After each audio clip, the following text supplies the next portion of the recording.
Cell phone rings. Hello? Hi, sweetie. It's so nice to hear your voice. I have to admit, I had a hell of a time finding a new phone number for either of you. So, how are you doing over there? Linda purred, trying not to show her excitement and at the same time trying to hide the fear and longing she was actually feeling. Stacy hesitated for a couple of moments before deciding to reassure herself just in case. I'm sorry, who is this? Oh, for God's sake, Stacy, it's me, your mom. I'm sorry I didn't call sooner, but God, I expected you to at least recognize the voice of the mother who has loved and raised you for over 17 years, Linda said in a now rather upset voice. Stacy smiled with the corner of her lips. In fact, she had realized that the call was from her mother, but she had decided to be careful. Her caution had the advantage of giving her absent mother an emotional scarecrow without seeming too rude. "Oh, hi, Mom," she finally responded. "You caught me off guard and I was just being, careful. I don't want to get caught up in some phone stalker."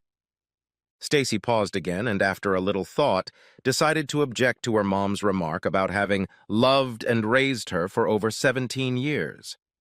The girl held herself in check, but she wasn't going to give up her displays of polite barb in the conversation. "Mom, I don't think the last 3 years can be considered your raising or loving. I was almost 14 when you left us, and this call is the first word from you in 3 years. And now I'm 17, and it's been long enough since I've felt your motherly love."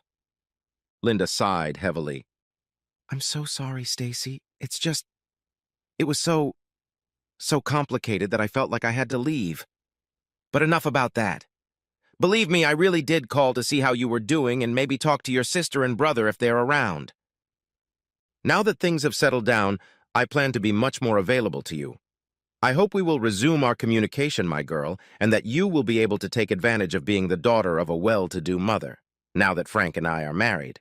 I can do so much for all my children now. You, Rachel, and Josh. Our current life is so much better than what it was when I stayed with your father. Don't get me wrong, baby. Your father is a good man, but he just couldn't provide us with the kind of life that Frank lavishes on me. Now he spoils me every day, and I love it." Linda's voice was filled with rapturous joy. "So now I want to show you children what a real life is like, the way it's supposed to be. At the same time, I'll be able to make up for those awful years when we were all barely making ends meet, given your father's meager income. And yes, I hope it will make up for my having to suddenly, leave you." By now, Stacy was barely holding back, seething with anger. She loved her father, Ed Mercer, very much, and respected him for taking on the responsibility for the children and the heartache he had endured when Linda left. Ed was forced to become a single parent trying to raise 2 daughters, one going through his own difficult teenage issues, the other at age 10, and on top of that, a rambunctious 20-year-old son. Stacy was also very proud of how their father changed their lives after their mother left. Linda had cleaned out all the bank accounts before she left, so the family's financial situation was suddenly far worse than it had ever been in Stacy's memory. At the age of 14, young Stacy had to take on the role of homemaker, trying her best to help the family survive. Banding together, the father and children survived, but it was an uphill struggle that lasted more than 8 months. Then it got easier when her father made some drastic changes, and now life was great. It would have been very easy for Stacy to just cave in to the culprit of much of the misery that plagued the family and herself in the girl's 14th year. Her famous temper was at the ready, lurking in ambush, like a tiger on a light leash just waiting for a weakness and an opportunity to strike. Suddenly, Stacy felt a rush of absolute calm, and in a flash of insight, she knew how to behave and what she should do in talking to her mother, and it was wonderful. If she lashed out at Linda now, her mother would undoubtedly hang up on her, and Stacy would probably never see or hear from her again. It wouldn't do anyone any good, and the daughter really wanted to keep her relationship with her mother despite all the idiotic things she had done. Stacy enjoyed the sense of calm that enveloped her as she decided how she would proceed. She would make her point, rub her mother's nose in the disgusting filth of her mistakes, but still maintain the chance for a continued relationship between the children and their mother. Yes, it was the right strategy. The young lady smiled broadly and thought, Stacy, girl, you may have just learned an important life lesson. Mom, you'll never believe how hot I've become, she exclaimed. Wait a minute. I'm going to click my phone camera and send you a picture. Don't hang up. Stacy stood in front of the closet mirror in her bedroom, the sunlight streaming in through the window. It was mid-June on the calendar, and it was about 4 o'clock in the evening, so the setting sun was beaming directly into her west-facing window. Looking in the mirror, Stacy smiled radiantly, and then turned, slightly half-turned, to show off her golden wheat hair, which was arranged in an elegant style. She wore a full-length lavender evening gown, very elegant and graceful around her already very feminine figure, showing Stacy's evolution from an angular, awkward girl not so long ago to a full-figured, albeit young lady. The floor-length dress was complemented by a set of long white gloves that delicately encircled her arms, ending just above her elbows. Stacy took a couple of pictures, chose the best one, and quickly sent the selfies to her mother's cell phone. So, did you get the picture? Tell me what you think, she asked impatiently. A long pause followed, during which Linda considered and digested the effects that the past 3 years had had on the life of a blossoming young girl. Oh my God, Stacy, honey, you're beautiful. I'm speechless. Linda said it in a half-suffocated, half-shocked whisper, trying to suppress the lump that spasmed in her throat and brought a couple of tears to the corners of her mother's eyes. Oh, Stacy, I've missed so much, my girl. I have you. God, you've grown up so much. Oh, shit, what have I done? Stacy ignored her mother's confused mutterings and snorted and continued to press her. If you think you missed it, wait a minute until you see Rachel. Stacy slipped across the hall to her little sister's room and pushed open the door where her now 14-year-old sister was putting the finishing touches on her long, thick, honey-brown hair, styled in a very elegant style. In the front, Rachel's hair came down in a few curly locks that framed her face. Her large, doe gray-blue eyes and soft facial features made many people, both men and women, stop and stare at her. Rachel's face was strikingly beautiful, and the slightly snub nose and dimples on her cheeks when she smiled gave the young girl an extra bit of cheerful charm. Rachel, like Stacy, was also wearing an evening gown, delicately elegant, but much better at hiding her charms than her older and more mature sisters. Hey, Rach! Come on, strike a pose. Mom's on the line right now, and I'll send her a picture of you, Stacy said as she walked around to her sister's side, looking for the best angle from which to capture her. Around Rachel, helping her, was a woman in her mid-30s, also dressed in an evening gown that had been custom-made to make an irresistible impression. This woman had the kind of regal beauty that made the heads of everyone in the room turn wherever she appeared. I noticed the smart in Rachel and was about to step out of the frame when Stacy intervened with a soothing wave of her hand. No, Janice. Stay where you are. I want you in the picture, too. Rachel was still a little stunned, but finally rolled her eyes and, putting her palms to her mouth like a mouthpiece, shouted toward her sister's phone. Hi, Mom. I can't talk right now, but let's get in touch sometime later.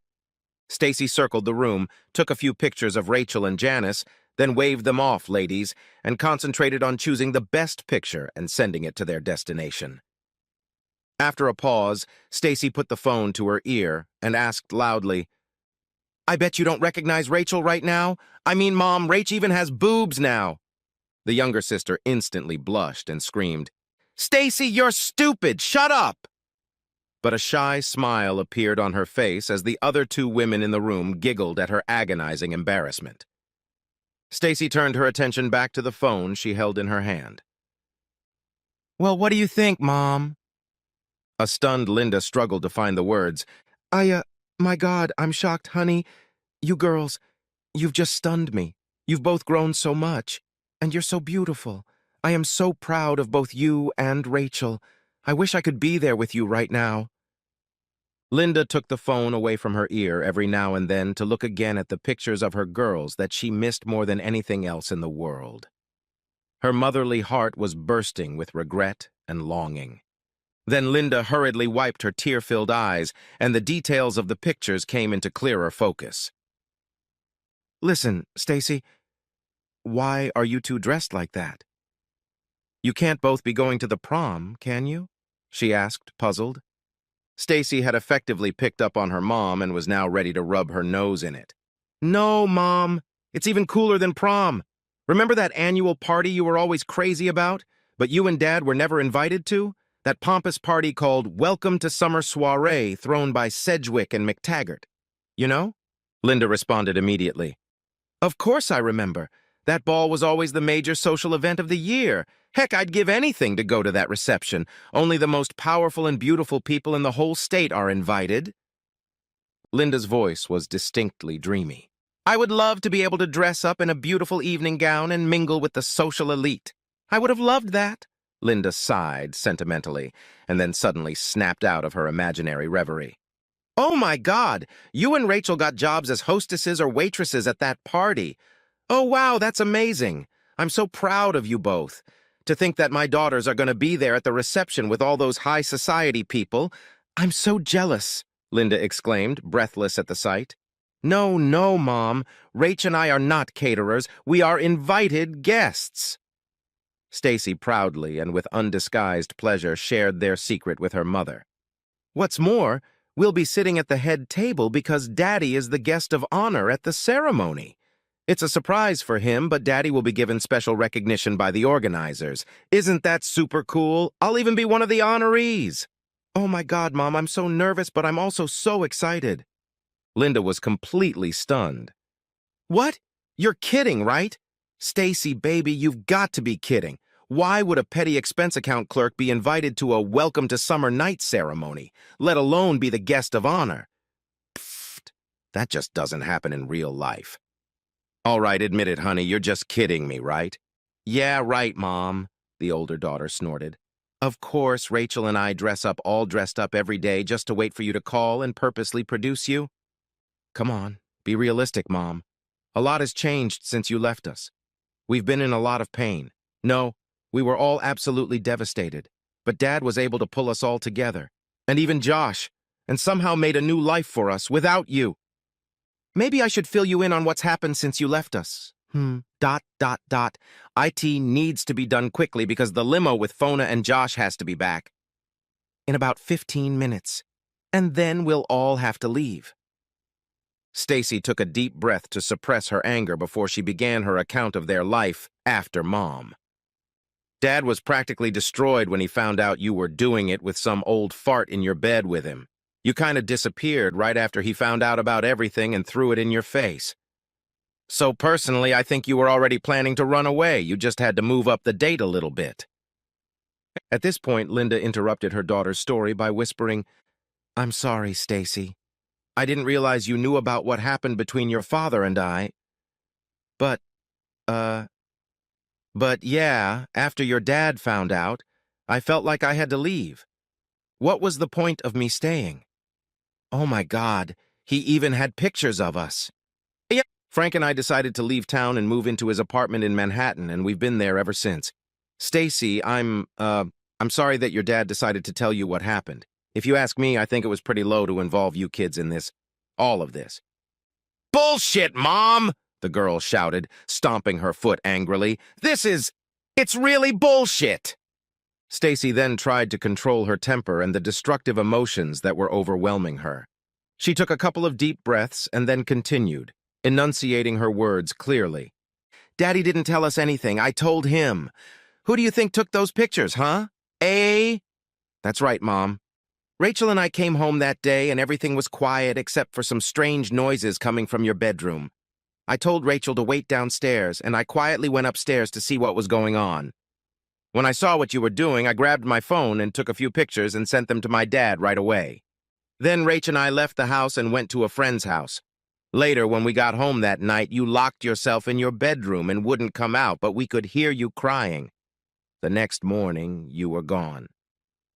So the last picture of my loving mother that still stands before my eyes is of her lying on her back under some disgusting old man in my father's bedroom. Come on, Mom. Tell me I didn't need therapy to get those nasty images out of my head. I'm glad you two at least covered your bodies, or I'd probably still be seeing a therapist. I can't believe you're the one who betrayed me, Stacy. How could you do that? Linda exclaimed with a mixture of frustration and indignation. I don't think this is the time or place to exchange lines about betrayal, Mom. It would be a rather unequal match, don't you think? I could turn my fire hose on full blast against your water pistol at any moment, if you know what I mean. Not to mention what Rach and Josh might have to say to you. So do you want to summarize the last 3 years or not? On the phone with her mother, Stacy was inwardly amazed at her own composure and how sensibly and thoughtfully she'd handled the situation. It occurred to her that she had really grown and matured over the past few years. Linda realized at that moment that in order to have any kind of relationship with her children in the future, she would have to go through the hellish gates of responsibility for her actions and their consequences. This was not going to be an easy task for her at all. A few gifts and meetings with her children would not automatically fix the situation. It would take something more than that. Her children had to accept the inevitable and adjust to life without her. Linda really wanted to know how they coped, but to do that, she needed to hear what they thought of her decision and how they felt about their mother's life choices. Did they all really hate her? There was no time for escapism now. If she retreated now, she would likely lose them, and possibly forever. But if she wanted to rebuild the relationship, she would have to accept their feelings and let their fervor shine through. Is she ready for that? Was it all worth the pain she knew would surely come later? Linda pulled herself together. Her voice in the phone receiver was soft and remorseful. Yes, Stacy, you're absolutely right. I suppose at some point we'll have to sit down and discuss all these issues in detail, but first, right now, we need to get back to some reasonable forms of communication. I called to reestablish contact with you, my children, and that would be a good first step, wouldn't it? There you go. Now let me find out how your life has turned out since I left. Stacy couldn't wait to tell her mother what new things had happened in the family's life since she had disappeared, so she rambled on. Mom, you just won't believe what happened. It was like a romance novel, or even a fairy tale. Anyway, after you left, Dad was depressed for months, and it was really bad. Very often when Rachel and I got home from school, I would make her stay outside while I went inside and checked to see if I would find Daddy dead or something. Every time the phone rang, I jumped up thinking it might be a call from the police or the hospital or somewhere worse. I told Josh that he needed to pull himself together and stop drinking and partying because I couldn't be the only one in the family trying to keep it together somehow. I think he was really trying to get a grip, but there was little real help from him. Eventually, one day Dad started reading books on how to get over breakups and grief and all that stuff. Often at night, he would just lock himself in his bedroom and Rach and I would hear the keys clicking on his computer keyboard. He was writing, pouring out his thoughts and feelings, and I think it helped him a lot. By the way, Mom, do you remember how overweight Dad was? Well, he started getting up early in the mornings to run and even shook the dust off the treadmill and weight machine and started using them regularly. I thought he was trying to get himself to start living life to the fullest again, and that was wonderful news. Stacy paused and thought for a moment, then said, I'm guessing you probably don't want to know all this stuff about Dad, but it's really important in the overall scheme of what I'm trying to explain to you about our lives. So I apologize if it's not what you'd like to hear about, but, by the way, Dad is looking pretty hot right now. Even over the phone, it was clear that Stacy was smiling. No, it's okay, honey. I really needed to hear about it, but thank you for taking care of me and telling me how things have been going for you. I really want to know how things are going with you and Rachel and Josh. Well, Rachel's easy. After what happened, she kind of shut down and withdrew into herself and stayed in this, kind of detached for quite a while. She's almost back to her old self now, and you wouldn't believe how well she's doing. A lot of that has to do with Janice.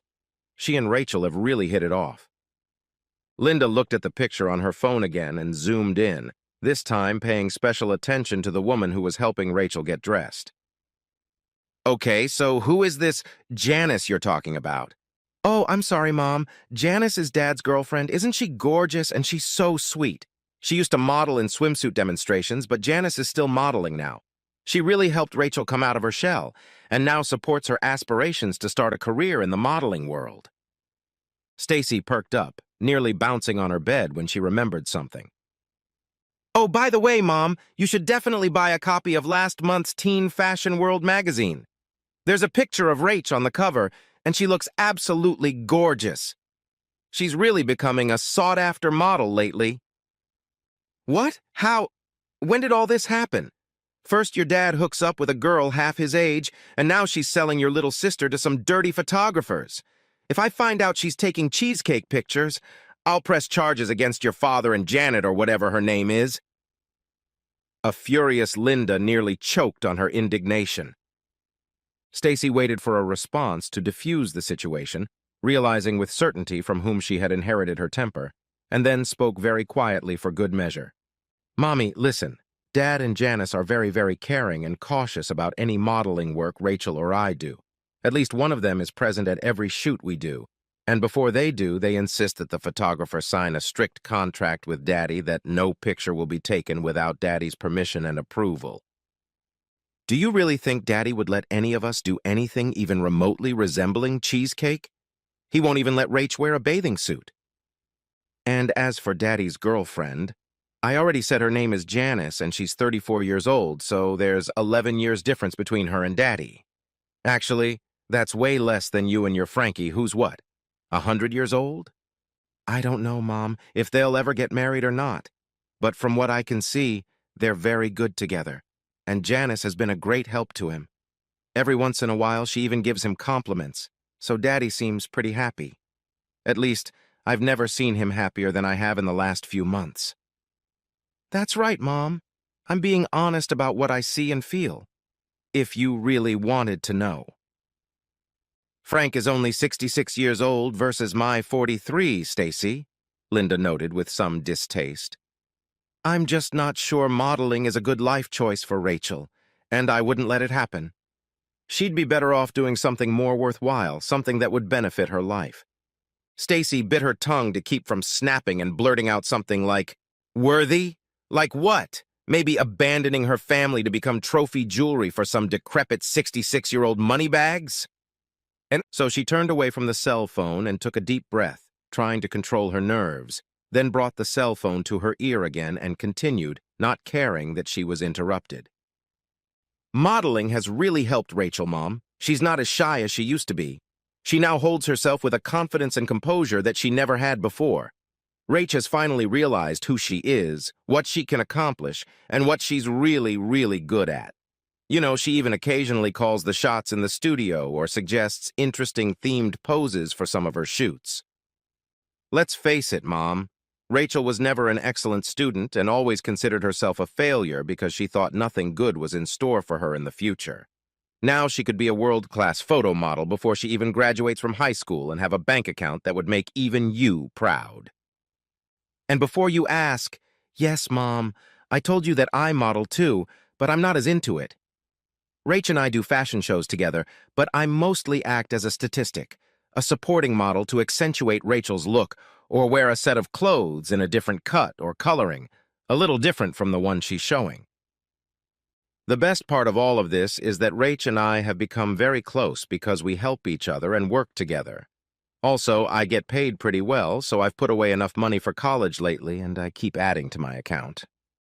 I like school as much as I used to, so you don't have to worry, my grades are good.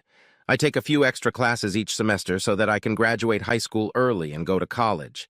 I still have an A average, but this year I'm a little worried about chemistry. It's not an easy subject, but I have to get through it if I'm going to go to veterinary school. Stacy remembered something else and became animated again, even giggling at the same time. Oh, Mom, you won't believe it when I tell you.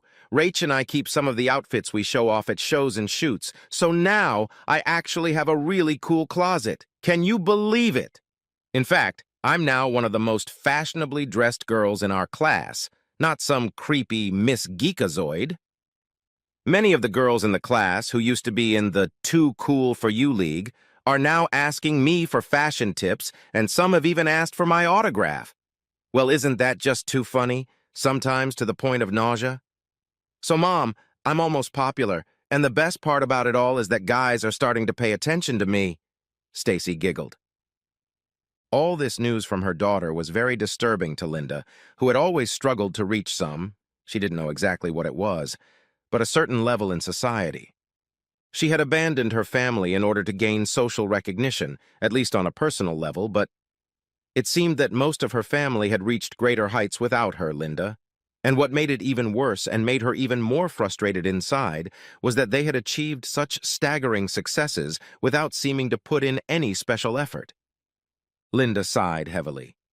Baby, I'm really glad you and your sister are doing so well. By the way, though I'm afraid to ask, but how is Josh doing? Is everything okay with my boy?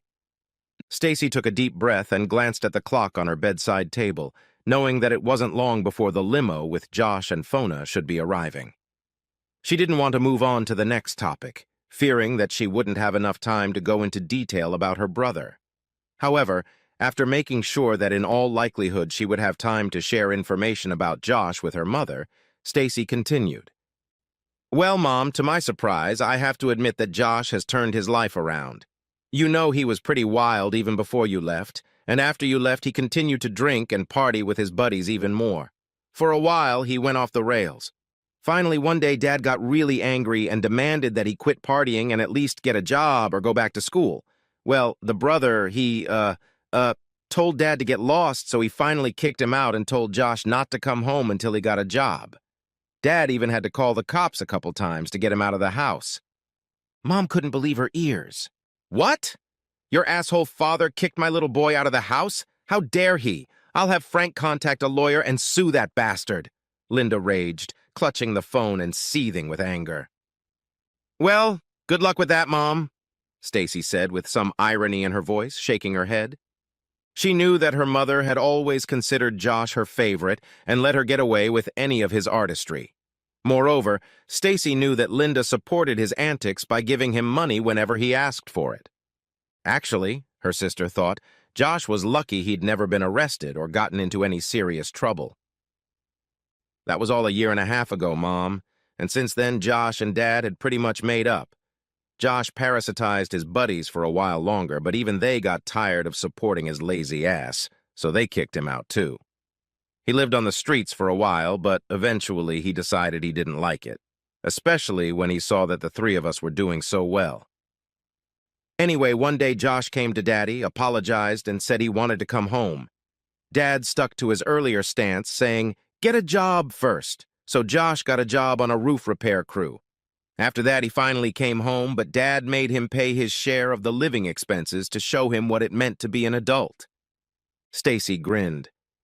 It was pretty funny listening to him whine about his hard work and having to pay for food, rent, and his car, after which he had no money left. Dad to this always told him that this is how the real world works and to get Josh used to it. It went on like that for about a year until Fona showed up. Don't tell me your dad has another girlfriend, Linda was outraged. Who is this Fona? Stacy laughed. No, Mom. Fona is Dad's personal assistant. She's very sharp-tongued and doesn't tolerate any objections from anyone around her. Dad always calls her his cool boss. She's only 22 years old, but she knows her business and doesn't give anyone a hard time. Fona actually met Daddy during a conference he was working at in Minneapolis. She walked up to him, shook his hand, and told him that if he wanted to be really successful, he needed to hire her to organize all of his travel, book his tickets, and manage his expenses. She then handed Dad her resume and told him to call her when he was ready to get serious about his career. Dad was impressed with her determined business approach and determination and hired Fona right away. She now lives with us, and Dad jokes about having his own harem at home. Ha ha ha, that's really funny. Stacy laughed. Fona has really been instrumental in helping Daddy develop his new career. She's like a dear big sister to me, and we all love her very much. If you ask me, Mom, Fona is a real cutie from Norway. She's 5'7", cool haircut, short blonde hair, and light blue eyes. Poor Josh saw her for the first time and immediately fell in love with her. But the clever Fona told him, as she said, that she wasn't going to date anyone who hung around like, well, who had no purpose in life, so suddenly Josh had unprecedented motivation. Stacy's voice took on a certain kind of solemnity as she broke the latest news about her brother to her mother. "Now for the most important thing, Mom. You're probably going to be shocked, but 4 months ago, Josh enlisted in the Air Force and will soon be heading to California to language school in Monterey, where he'll be learning Russian. Well, I guess so." "What? AIR Force? Language school? Russian?" "Holy shit!" Linda gasped in holy horror. This was beyond her comprehension. Chuckling quietly at her mother's reaction, Stacy continued, "It's just mind-boggling, isn't it? Josh is at Lackland Air Force Base waiting for his clearance, so Dad asked him to take some time off to come home and attend a party in his honor. By the way, Fona has started to take a softer attitude toward him, but still won't admit that she and Josh are a couple. But we girls can tell she's fallen in love with him too. Fona isn't dating anyone else, and these two spend hours chatting on the phone when they get the chance. That's so sweet, Josh. He looks like he's, well, smitten. Yeah, and he has a plan to finish language school and go to college to get his degree and become an officer. Can you believe it, Mom? My perpetually crazy brother is suddenly a military officer. To anyone who's ever known him before, that sounds really crazy. How strange what love can make you do, isn't it, Mom?" Smiled at Stacy's subtle stiletto slip to her mother while innocently discussing her brother's future plans. Suddenly, a baritone was heard in the background singing "Pipe Dream." Stacy laughed, jumped off the bed, and sprinted out into the hallway outside her bedroom. "Oh, Mom, you have to hear this!" she blurted out into the phone. The girl stretched out her hand with the phone in the direction of the man's voice, just as a series of wolfish wails and moans from the women's voices rang out in unison with it. Then, with laughter in her voice, Rachel screamed, "Pop! Sing my favorite song, Far, Far Away." Janice joined her. "Don't you dare shirk your day job," Stacy added. "Daddy, why don't you take this with you on the road? I think the bus leaves in 10 minutes. In the background of the laughing girls, Ed's voice of feigned indignation could be heard breaking out, "Girls, you're killing me. What kind of life do I have? No respect in my own family? I've had enough. From now on, all you rascals are off my Christmas list." A new burst of laughter was immediately followed by a three-voice chorus of women. "We love you, Daddy." And a male promised that it's okay, they're back on the Christmas gift list. After that, Stacy went back to the phone, continuing to giggle. "Daddy is so funny now. He always sings when he's happy or nervous, and we always start teasing him. It's our little game with him." "Oh," was all Linda could get out of her mouth because she couldn't say much more than that.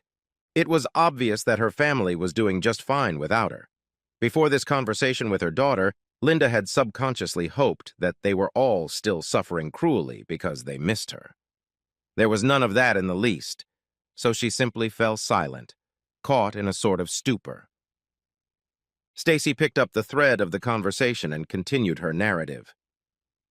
"Dad doesn't know he's going to be the guest of honor tonight, but he's already a little nervous because he and Jack McTaggart are going to play a couple of guitar duets with the band. You know Dad and his bluesy guitar stuff, right? Here we go." After he and Jack became kind of buddies, they discovered that they both love to play guitar, and since then they get together almost every week to stretch their fingers on the strings and drink some beer. "Mom, you should hear them joking about how they're about to become rock stars. Ha ha ha." They're actually pretty good though, but they do their jams just for fun.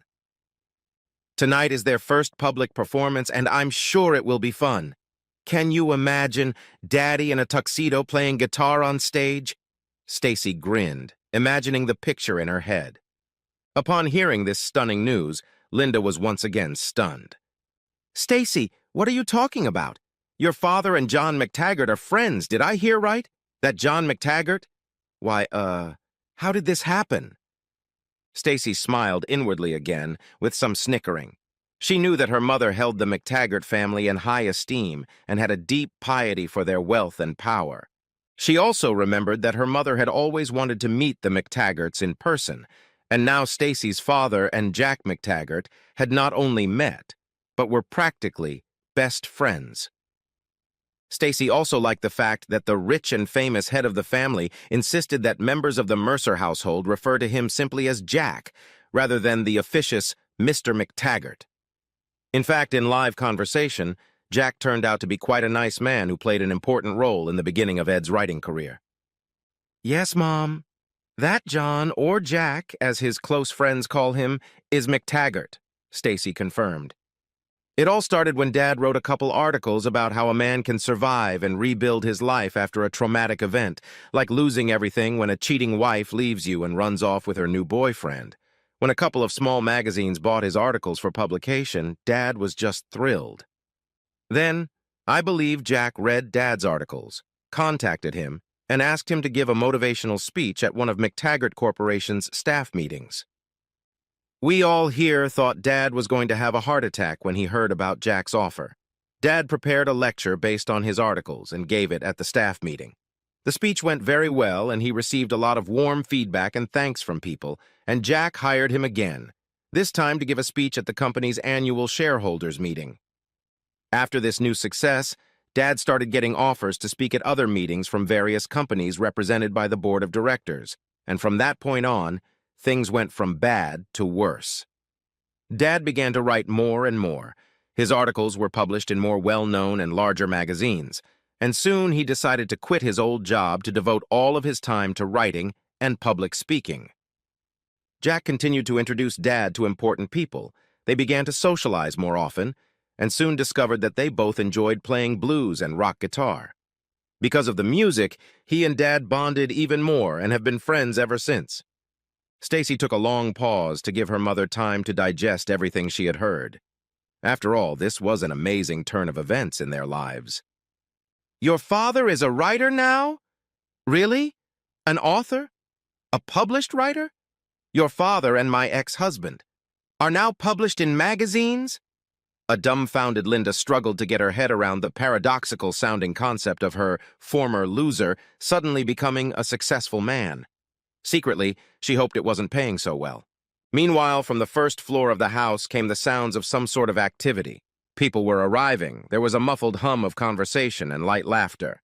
A strong new male voice stood out, along with a much softer female voice. Stacy saw Janice leave Rachel's room and head toward the stairs leading to the first floor. It wasn't hard to guess that she was heading downstairs to act as hostess of the house for the new arrivals.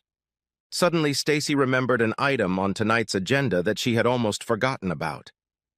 "Mom, I'm going to have to get going soon. Jack and Mona McTaggart are already here. They're here with the photographers to take pictures for the newspaper's society column and the special photo book they publish and sell every year. There will be a detailed photo report of the magical time the invited people have at their summer soiree. If you ask me, personally, that pathos makes me want to puke. But I think the sales of this anthology bring in a lot of money for charity, so in the end, it's a good cause. And we, the people in the action, feel so warm and good, like we're some kind of celestials," she snorted. There was a touch of sarcasm in Stacy's voice, for she did find the event overly pretentious and overly indulgent of the vanity and narcissism of its guests. Still, she couldn't help but feel a sense of pride that her father's accomplishments had suddenly elevated their family to a level of social standing that others, and especially her wayward mommy, would treat with the respect they deserved. Linda was quick to defend this high society practice. "Oh, Stacy, don't take it so lightly. To be in this almanac and to know that you were part of a historic event is an honor. You and Rachel should be absolutely thrilled to be the guests of honor at such a grand event. And since you'll be seated at the head table, your photos will be on almost every page. I've secretly bought one of these books almost every year, and this year I'll be able to point everyone at the pictures of Josh, you, and Rachel, and proudly say, 'Look at these special people, these are my kids.' Gosh, to think of it. I am actually very jealous of you, but also very proud at the same time. I'll be sure to order a few copies of this yearbook as soon as they put them out." "Okay, Mom," Stacy said absent-mindedly, and then she seemed to remember something else. "Oh, here's something else. Dad's going to some writing event in New York over Labor Day weekend, and Rachel, Janice, Fona, and I were going to go with him. Maybe we can meet you then.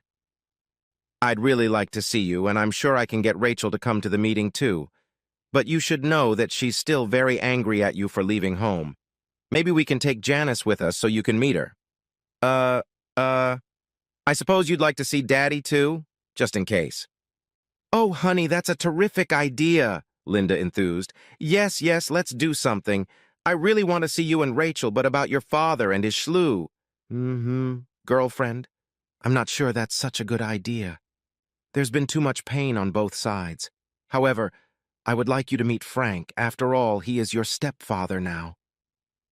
Hearing the last phrase, Stacy stuck her finger in her wide-open mouth with her tongue out, mimicking gagging, and then said, Well, no way, Mom.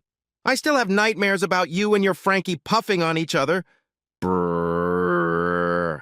So the only way I can meet him and you is if Dad and Janice are there too. I think that would be fair. Linda wasn't happy with the way her daughter answered, but did her best to hide her emotions to continue the conversation. Okay, we'll see how it works out, Stacy, but let's not spoil our common goal, which is for us to finally see each other. I'm already looking forward to seeing and hugging you and Rachel again, so let's focus on that, honey. By the way, coincidentally, the New York Literary Guild is having a Meet the Book Authors Day over Labor Day weekend, and Frank is using his influence to get us tickets. I'll press him to get tickets for all of us, Mother promised. Captivated by the upcoming prestigious event, Linda excitedly told her daughter about her plans. This biennial is going to prove to be a very high-profile event. Can you imagine, Stacy? Lots of famous writers will be there, and some of them will be signing their books and interacting with readers and fans. Maybe get to take selfies with some of the famous authors. You should see how excited Frank is. You don't have to talk about me. Did you know that David Vulchez himself has promised to be there, and Frank is dying to meet him? David is an aspiring writer, but Frank claims his first book is sensational and absolutely brilliant. Yes, I know that here on the coasts they usually find out about the latest trends and events before the Midwest, but maybe you've heard of David by chance. Stacy caught the somewhat condescending tone in her mother's words and couldn't help but laugh, deciding to answer her on a similar level of irony. Yes, Mom, I have heard of David Woolchase. What's more, I've met him several times. Of course, I agree that his work is marvelous. I read his book a while back and found it quite, how shall I put it? Provocative, yes. Have you read his book yourself, Mom? Linda was caught off guard by Stacy's barb, but decided not to react in any way. No, to be honest, I can't say I have. I'm not a big fan of that kind of reading, but Frank... Oh, he's definitely a fan. Stacy laughed and almost said something about that book not having enough pictures for her mom's literary tastes, but she refrained. Mom, do you have a hardcover or paperback copy of David's book handy? Linda looked around and then walked into Frank's office. Yes, we have a hardcover copy of his book right here on Frank's desk. Why do you ask? Mom, take a look at the back and inside of the dust jacket and tell me what you see. Now, okay. There's a picture of the author of the book. Oh my God, it's Ed. Oh my God, it's a picture of your father that I took about 7 or 8 years ago. Oh my God, how can this be? That can't be David Woolchase. Your father is not David Woolchase. Please tell me there's some kind of mistake.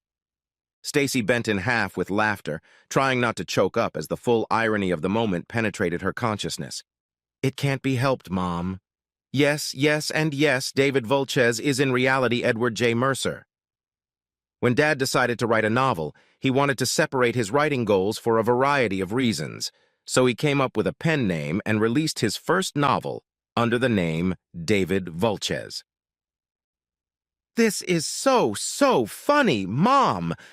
Wiping away tears of laughter, Stacy barely spoke into the phone. To think that your new husband's favorite author is your own ex-husband. No, that's hilarious. I haven't laughed so hard in a long time. They could make a movie about it. Oh man, I can't believe it. No one could make up shit like that. Ah ha ha, Mom, that's too funny. Linda just sat there with a deadpan look and finally said quietly, Shit. Stacy already had to go, so ending the conversation, she said, still chuckling, I gotta go, Mom. I'll send you my email address and you send me yours and we'll make our plans for Labor Day weekend. I'm so glad you called, and I'm looking forward to seeing you again. I love you, Mom. Ugh, that's still too funny.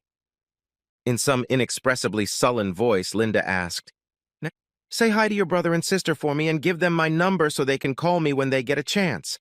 I love you too, Stacy." The eldest daughter disconnected the phone and went downstairs, still giggling to herself at the unexpected consequences of the recent turn of events, and primped in front of the large mirror, ready to be photographed for the socialites. Stacy knew she'd have no problem with her dazzling smile tonight, but only she would know the reason for her excellent mood, for now, at least.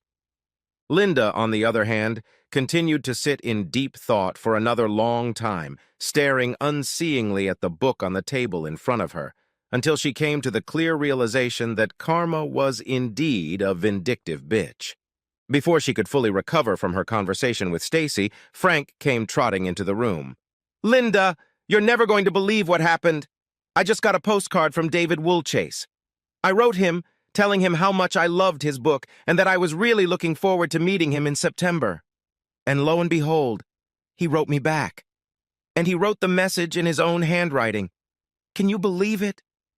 Hold on, let me read it to you. Dear Frank, you have no idea how pleased I am that you've read and enjoyed my first novel. Although you may not know it, you are the one who has had a very positive impact on my life and career. I don't know if I will ever be able to fully thank you for that. So I look forward to thanking you in person.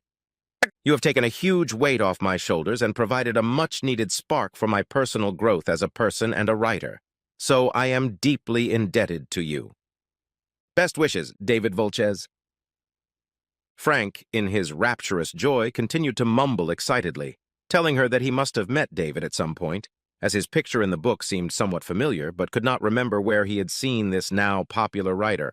Now her now husband couldn't wait to meet him in person, hoping to be a good friend to his new favorite author.